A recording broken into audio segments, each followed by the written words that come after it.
Diego Alonso, integrante de Sociedad Rural. El primer tema tiene que ver con las lluvias, las que no llegan evidentemente. ¿Perfiles en nuestra zona muy complicados o no? ¿Cómo va? Buenas noches. Buenas noches y buenas noches a toda la audiencia.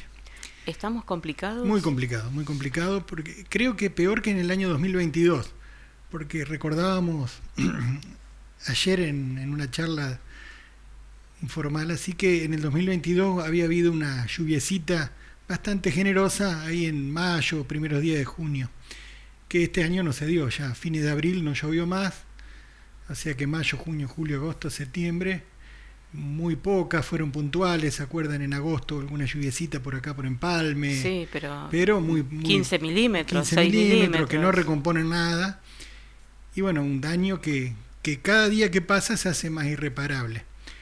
Para el cultivo de trigo y los cultivos invernales principalmente, porque no pueden desarrollar en la magnitud que necesitamos que desarrollen, y no vamos a poder lograr el rendimiento esperado. Se habla de 50 o menos por ciento del rendimiento promedio en la zona. También cada día que pasa se demora la siembra, por ejemplo, del maíz. El maíz es muy necesario para los cultivos para los tambos, porque con eso hacen la reserva para el año 2025, o sea, cuando se esté picando enero y febrero del año 2025, no vamos a tener el maíz porque todavía no se sembró. Cada día que pasa complica la situación, porque este maíz que se va a sembrar ahora en octubre, si lloviera pasado mañana, y se siembra durante el mes de octubre, florece en enero, que es una época muy mala. Enero y febrero hay déficit hídrico de por sí, porque son días muy calurosos, muy largos, de mucha luminosidad, y por más que haya humedad en el ambiente, a veces genera como ese índice de humedad-temperatura alto, un estrés en la planta que hace que no tenga la mejor performance del maíz.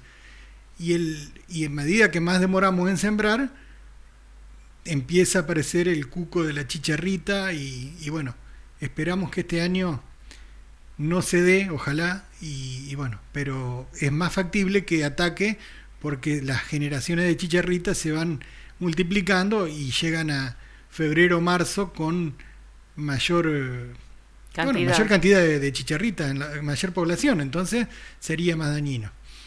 Panorama complicadísimo. Hoy mandamos nos pusimos en contacto con la presidenta de CARFE, estamos pidiendo la emergencia agropecuaria para el departamento.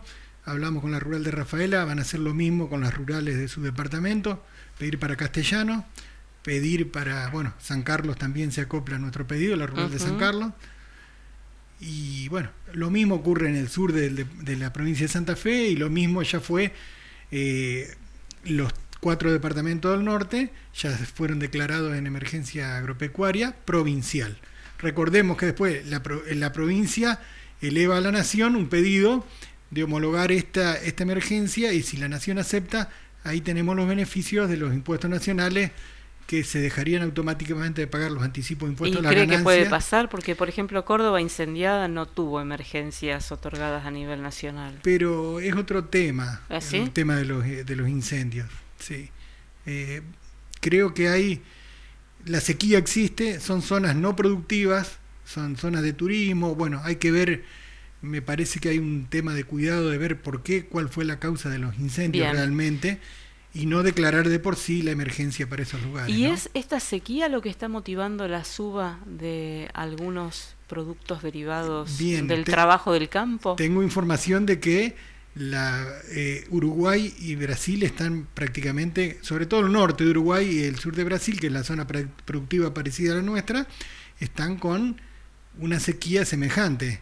Ellos ya tienen que sembrar maíz, ya tienen sembrado o nacido, no están pudiendo sembrar, los trigos están sufriendo bastante, entonces hay una situación de contexto global que nos da un poquito de precio, pero para el que lo pueda aprovechar. Sí, pero lamentablemente no cambia la ecuación económica, porque de cobrar de 200.000 pesos la tonelada de trigo a cobrarla 205, 210.000 pesos, es por ahí un porcentaje muy ínfimo. Sería bueno que hubiera llovido y que los rendimientos hubieran sido acordes para tener un buen rendimiento, ¿no?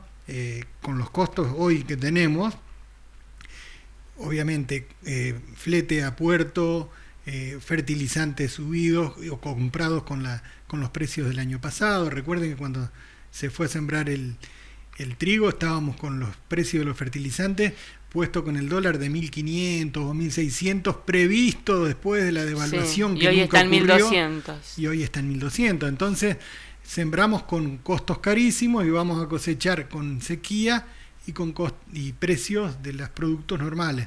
Por ahí en ganadería hay una retracción de la oferta, los feedlot están vendiendo tal vez anticipadamente porque no le dan los números. Si sube más el maíz tampoco le dan los números mucho a los feedlot, a los gallineros, a los polleros y a los criadores de cerdo. Bueno, hay un tema muy, muy complicado que complica la sequía, todas las actividades, y bueno, en esta falta de maíz desde el año pasado por tema chicharrita y ahora la previsión de que no va a haber maíz a futuro, empieza por ahí el que lo tiene a cuidarlo y a hacer un poquito de un juego de especulación. Uh-huh. Leo en las redes que ante este panorama no se protesta ante gobiernos no peronistas. ¿Es verdad o no?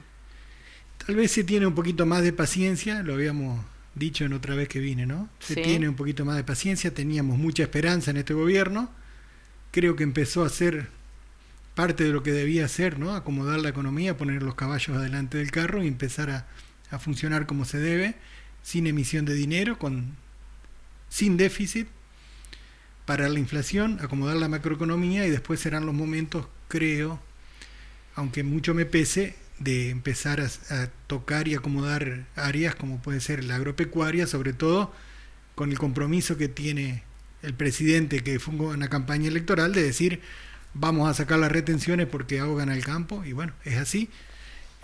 Ojalá que sea lo más pronto posible. No creo que durante el 2025 esto ocurra. No, porque están en el presupuesto. Están en el presupuesto, estaban un poquito elevadas en una primera lectura del presupuesto.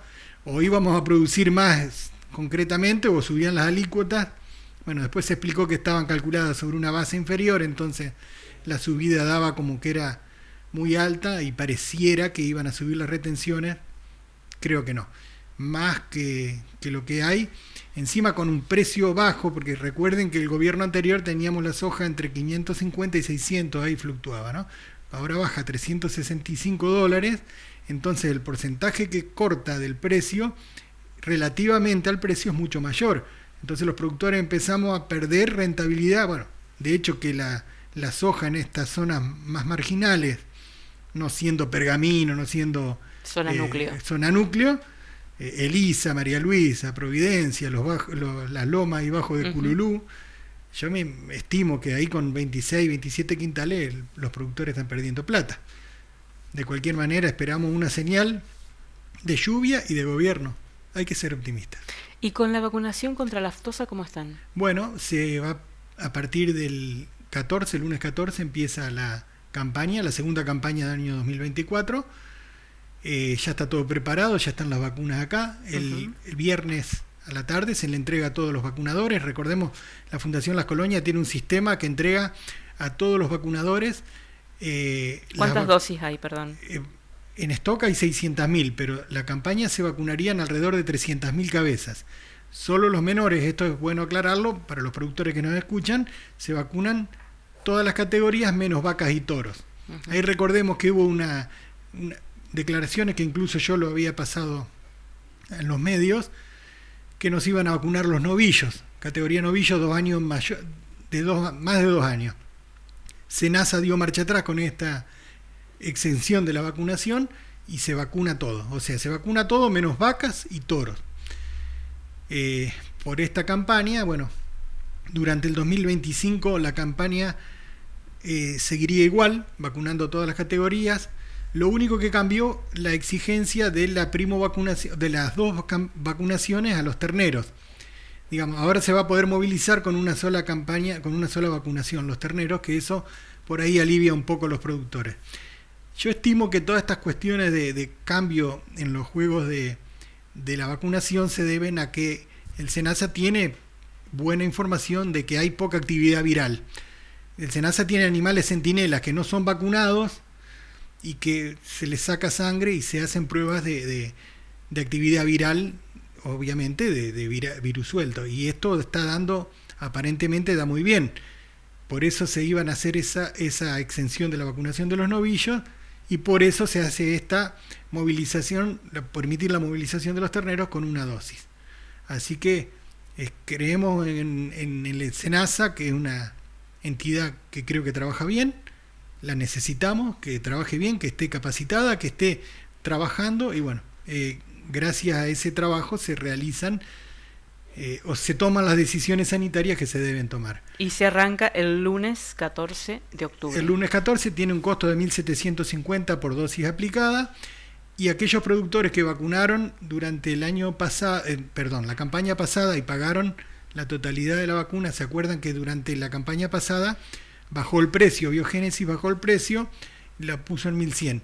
Van a tener un crédito de 330 pesos a su favor por dosis aplicada en la campaña de marzo. O sea que si se fijan en el acta de vacunación, vacunaron 300 cabezas, van a tener 300 cabezas por 330 pesos, van a tener ese crédito a favor para pagar esta campaña próxima de vacunación. Perfecto. Gracias por el panorama. No, gracias muy a amable. ustedes y muy amable por la atención de siempre.